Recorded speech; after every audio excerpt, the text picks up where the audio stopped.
So when did you found Auto Velvet? Officially.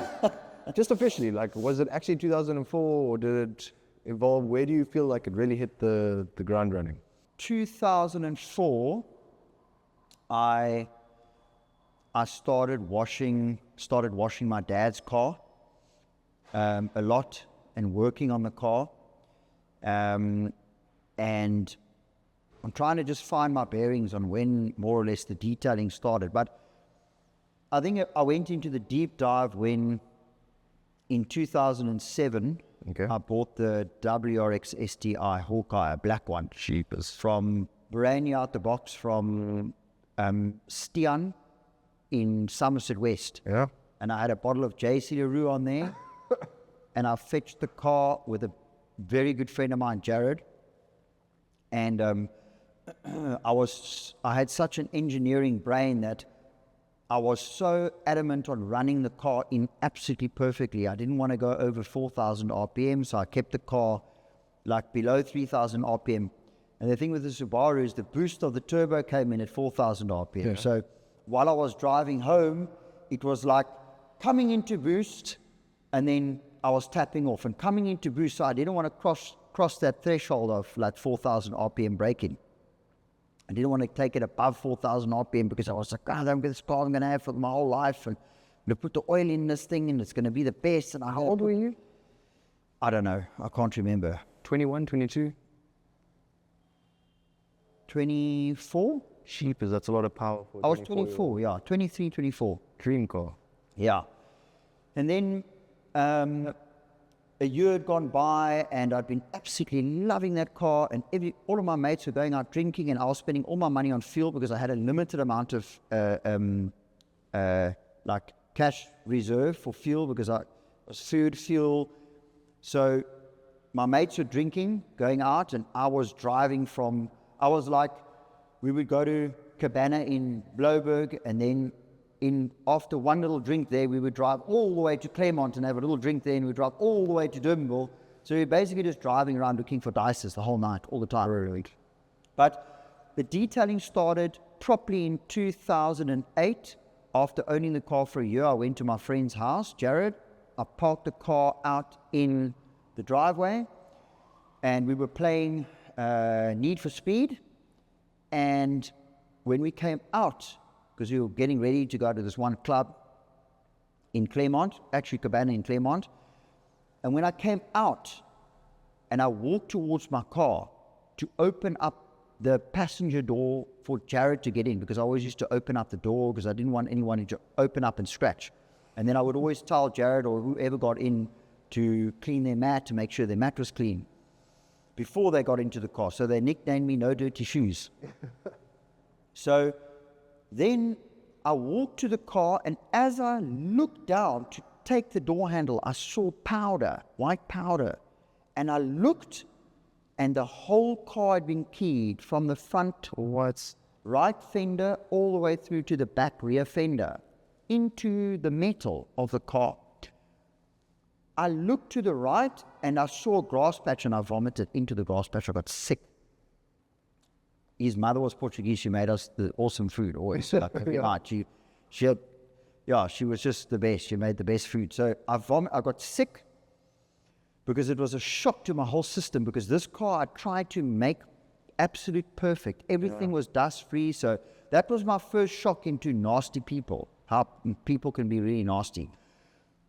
Then insurance, it was an insurance story, figuring out how do I deal with this. And this was my first experience with panel beating. Was every single panel around the car keyed? Or No, was it just one from side? that right fender right through to the rear right back fender. Hectic. So that was the stress now. How do I deal with this whole situation? So it's now, I couldn't go out anymore. I drove home. I was totally buggered. I was totally stuffed. I couldn't sleep the whole night. The next day was a Saturday. So I phoned a few places. I can't remember if Cannings was around back then or if it was Faber Coachworks. But the company was in Pardon Island. So I thought to myself, this is all right. It's not the biggest thing. At least I know I can spray my panels. So the car got sprayed. Okay. Because it was an entire blend job, you couldn't see a big difference in color because the Subaru was a flat black. Okay. You couldn't see that. So they did a reasonably good job, but the entire car had overspray and swirl marks everywhere from the panel shop buffing the car and overspray over my glass and everything. So I thought to myself, I need to go to Macro, I need to spend an hour at Macro, and I need to walk up and down that aisle and see, can I somehow find something that can fix this problem that now happened? Yeah. So it started with McGuire's Gold Class Car Wash. I thought I could wash this stuff out by doing maybe 5 washes a week or 6 washes a week. But I can soften it and finally get it away. And at that time, I think I had ISDN then already. So I had ISDN, an ISDN connection. So I started working on contacting guys in the States who'd started doing paint correction and figuring out how to go about everything, you know. And then this whole thing started with a clay bar and all this process. And then I went. So you got in contact with detailers in the States, and they told you need to clay bar. I got in connection with a guy called Mal Craig. Yeah. He was currently contracted with the New York Police Department. He was paint correcting with the old McGuire's machine, a G220. He was doing paint correction on these big patrol roadblock New York Police Department trucks. Yeah. They were 18-wheeler trucks, and they had staff inside those things along the borders in like just before Mexico. So he was detailing the NYPD cars, New York Police Department cars, and he actually did it as a free service because he wanted to introduce detailing what cars should really look like and trucks and all this sort of thing. And a few years later, he detailed that Air Force One, which was George Bush's Boeing. I think it was a 747 or 737. So you went to like the godfather of detailing, basically. Yeah. I contacted him, and then we started emailing back and forth, and then the journey started on clay barring the car. And after the clay bar was done, the car was scratched to pieces now because of the clay bar. But was the overspray completely gone? The overspray was gone. Okay. Yeah, the overspray was gone. Then it started up this whole thing because I'd already gone so deep that my sister, she was dating a guy who was runner-up to being world champ in bodyboarding. So he would bring over like loads of friends, 10, 15 guys, and they'd have all their boards, and they would just line up and want to go for rides in my car. And they then wanted to learn how to clean cars properly. Brilliant. Because they started picking up such a passion with me with the cleaning. Is your sister older than you? No, younger. Okay. Younger than me. So that started, and then I started getting into heavy detailing. So in 2004, I was washing and cleaning, but I had never encountered a problem that needed me to take it any further than just absolutely having perfection. So in 2004, even before that, I used to go online and look for how do I get clear mats onto my car so the soiling from your feet don't go into the fibers. Okay. But I still want to see that beautiful mat. Yes. So I started looking and researching for clear mats that you can have the clear mat over and wrap it and staple it at the You're bottom. basically PPFing mats. Yeah, it was basically PPFing mats. Yeah. Okay. So from there, it got to a point where I started becoming overly OCD because when I was young, I had 2 sisters, but no one was allowed in my room. I had locked the door and everything was neat because it helped my brain because I had ADD, ADHD, all these things. And I was taken to all these remedial classes and things because everything needed to be perfect in my room because otherwise I felt terrible inside if I didn't have some form of control. So everything I had my own little vacuum that I saved up and bought for my room in my cupboard. So I used to vacuum my floors. My little toy cars were all neat, and that started at a very young age. Okay. So eventually, when I got the first car, it was I channeled all that energy into the vehicle, into fixating onto that. Yeah. Then I channeled it into washing other people's cars. Then I channeled it into friends. And then it started a process where I didn't really always want to drive my car because I didn't want anybody in my car. Yeah. I didn't want to take anybody or transport anybody because they were taking their dirt and putting it back into my car. Okay. So then I got the brush system where you had to brush your shoes at the bottom, get inside the car, sit down, and then it started into the clear mats, which was the clear mat PPF. Yeah. And then it got at a point where it got quite bad at one stage, and then I had to stop it because it started making me feel ill. Yeah. Because if I got a little nick or a little mark from stones flicking up and hitting my wheel, I then had to take the wheel off, try and figure out how can I spray it. So then I bought an airbrush kit, so I wanted the car to be perfect, but the car was not able, because at that time we didn't have paint protection film like we have now. Yeah. So that was a big thing. So back to the WRX, the Scooby. Yeah. You got the overspray off with the clay bar. You said now you'd put all those scratches in. What was the process then that took you into the deep dive in perfecting paint?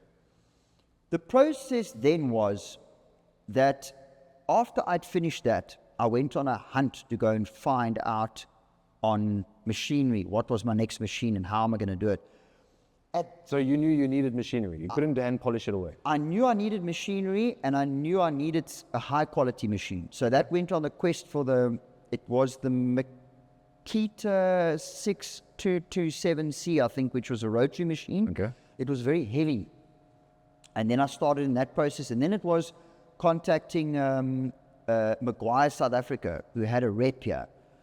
And he basically put me down the line into the lines of my first sponge pads, not wool. Okay. Because I had my father's car, which I was practicing on with the wool mop first. Was that the at BMW, low the RPM? Yeah, series? yeah. Okay. You couldn't see holograms in that car because it was white. Okay. You could if you put it direct in the sun.